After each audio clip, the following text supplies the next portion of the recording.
Welcome to another Unwinding with Fiber and Fabric and Tour de Fleece 2026.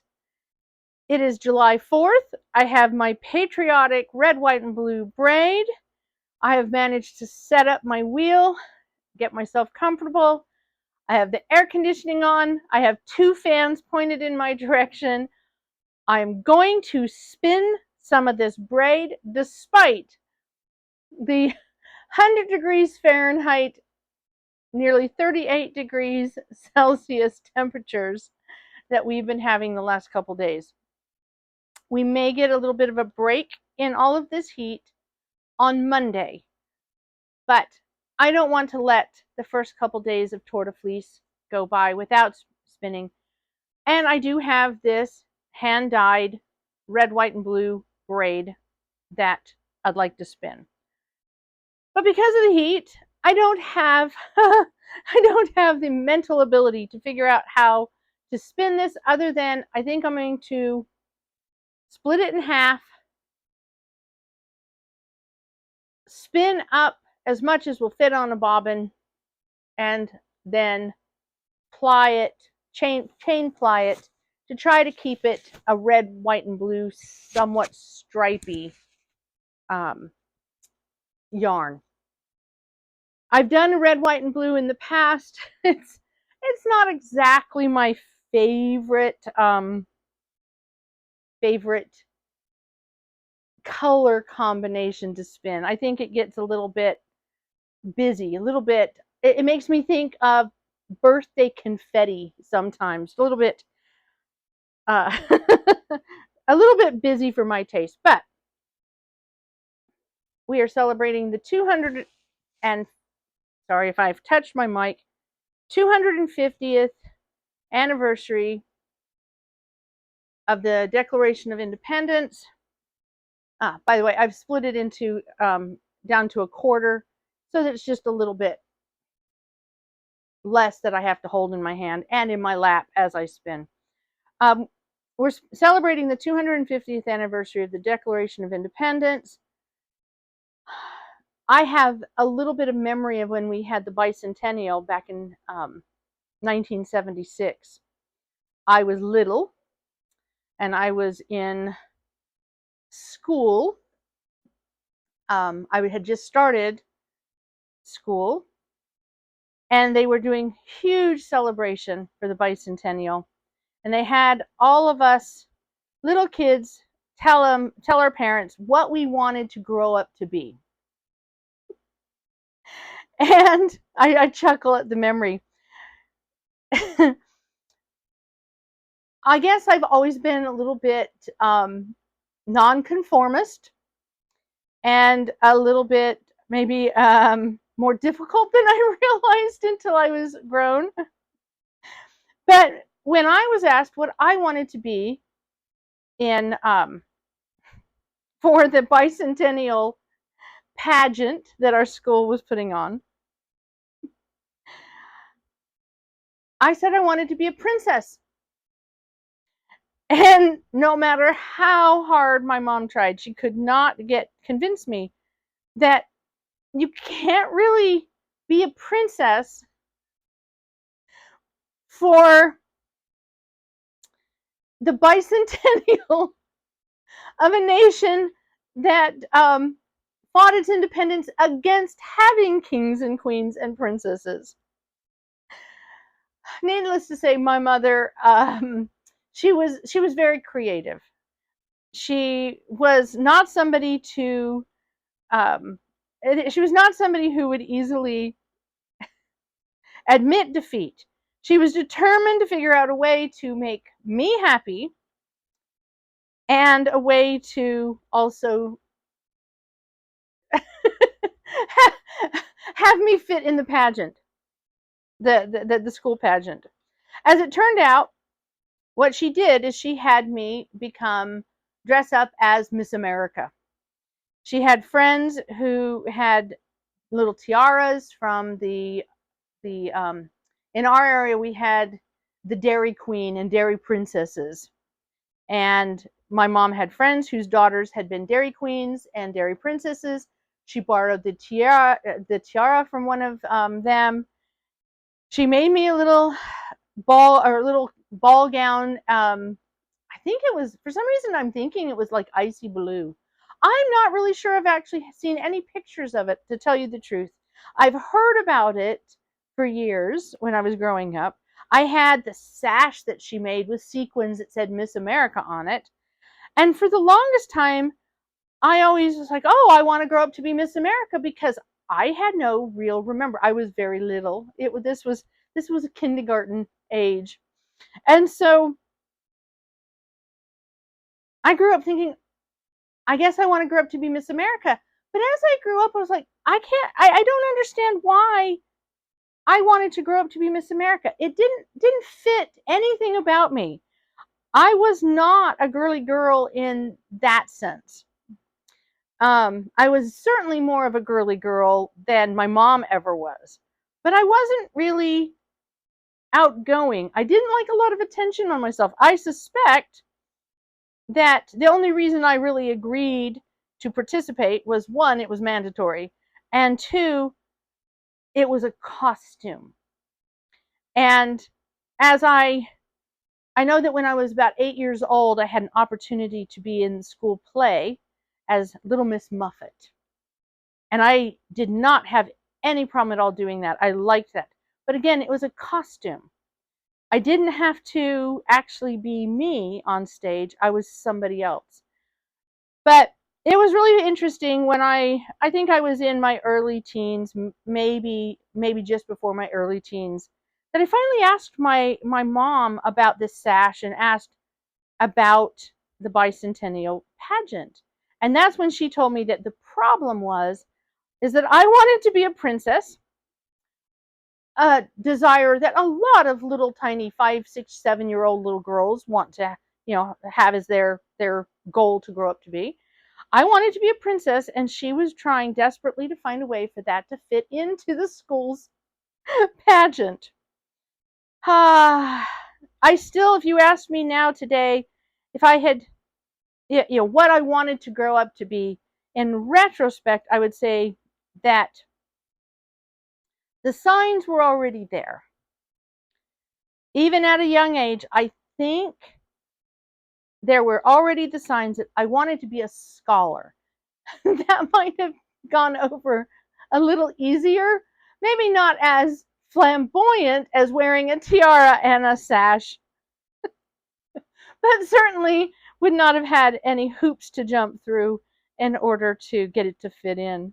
So as I'm sitting here and I'm spinning this braid, I'm thinking about the bicentennial and the memory of how excited everyone was and how it just dominated the community. The excitement was something that carried over. Of course, there was a lot of materials, flyers and banners. I think my grandfather might have actually been county commissioner at that time. So it was a big deal. It was parades, celebrations. We always had a 4th of July parade in one of the local farming communities. We would go over to my great aunt's house and sit on her lawn, just next to the parade route every year. And the candy would be tossed from the floats as they went by. And then we'd go to the rodeo. There was a rodeo that followed. So it was always I remember those years very vividly, because things changed over time and traditions changed over time. But when we were little, yes, 4th of July morning was spent going to my Aunt Audrey's house, sitting on her lawn and waiting for the parade to go by and for the candy to be tossed to us children to run and grab the little pieces of candy. And then we would go over to the rodeo. And I do know that there was at least one year we participated in sheep riding, the little ones. But as we grew up, things changed. traditions changed, and we spent most of the 4th of July's thereafter at a family property in the mountains, camping. And that became more dominant in the memory as opposed to those early, when we were really tiny, those early years. Strange how we look back, how a holiday, an event causes us to reflect back on things in the past and have those memories. And so I wanted to do this red, white, and blue braid just to kind of help connect with my early memories, that such an innocent time, and remembering the bicentennial and how, from a child's perspective, how wonderful and exciting that was. So I'm seeing this spin, and yes, as I've told my son, depending on how you spin this kind of braid, you're going to end up with, in short, I'm going to get a lavender skein. It's going to blend the red and the blue. It's not going to end up being really stripy, especially the way I'm spinning it. He's going to spin his braid a little bit differently, but I'm going to end up getting kind of a lavender, actually a color very similar. Oh, sorry about that touch. I forgot I have a microphone on. He's going to get a color very similar to my shirt, or I'm going to get a color very similar to my shirt. I think he will have maybe a little better luck in the way he's planning to spin his fiber. But this spin is more about not what it's creating, but it's what it's reminding me of, what it's drawing my memory back to. That is what I'm hoping to get from spinning this fiber. So I'm certainly not going to spin this fiber all in this video. I had considered spinning for quite a bit and then just speeding up sections without, speaking. But the honest truth is for this video, I think I'm just going to tell that story of my youth, call it a good spin. I will probably continue spinning on this fiber, but I may do it for a short or a reel. We'll see. But it will take me, with the heat, with how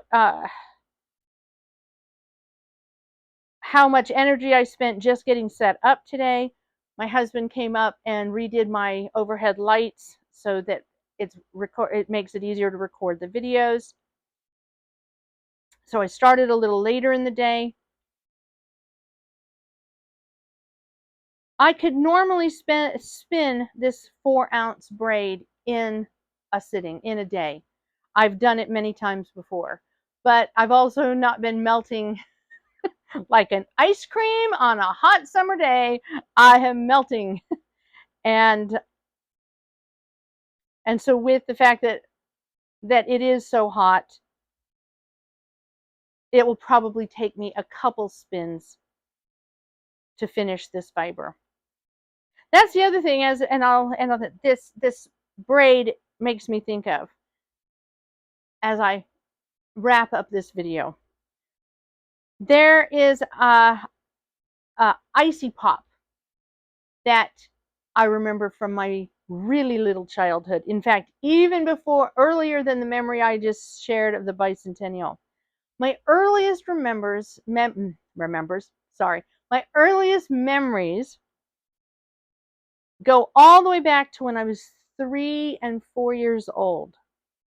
We were living in Flint, Michigan. My dad was finishing his PhD in Detroit at the University of Michigan, which I believe is in Detroit.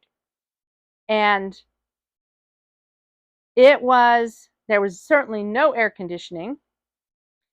There was certainly more humidity than what we had probably experienced in our previous home we had lived in Utah for a little bit before my dad got his fellowship opportunity at the University of Michigan. And so we were just little kids. There were three of us, my two brothers and myself, and all the little neighborhood kids. I do have pictures. And my mom, with the three of us, she would wait for the ice cream truck to come by, and she would have to get popsicles to keep us cool. She had a little pool set up in the apartment complex's courtyard. All the little neighborhood kids, little plastic pool. That's how we kept cool. But I guess our favorite, in my memory, I remember this, and so it must have been my favorite. My favorite icy pop was what was called a rocket pop. Red, white, and blue, pointing off to the tip like a little rocket that's going into outer space. And I can honestly say, over all of my growing up years and whatever, I probably only had rocket pops a couple times since, but I remember them from that time when that early memory, the ice cream, sound of the ice cream truck and the rocket pops. Well, this summer, with all of the heat that came on in huge waves much earlier than we were expecting, it has been a strange weather pattern for sure. I've started eating rocket pops again. And we found a different brand. It's the store brand as opposed to the big name brand that I've had in the past. And it's lovely. It is only slightly flavored, very minimal amount of flavor, very minimal amount of sweet. And so it's a nice cooling break, a nice cooling treat. And I have been living off of those these past few weeks. And so now, as I adjust my fiber on the bobbin, and in fact, what I'll do is I'll take my fiber off and I'll clip it, and I will turn so that you can see the fiber has started, the spin has started. I will go ahead and end and go downstairs and get a rocket pop. I hope you are staying comfortable and finding time to unwind with fiber and fabric. And if you're doing Tour de Fleece, happy spinning. Until the next time, we'll see you soon.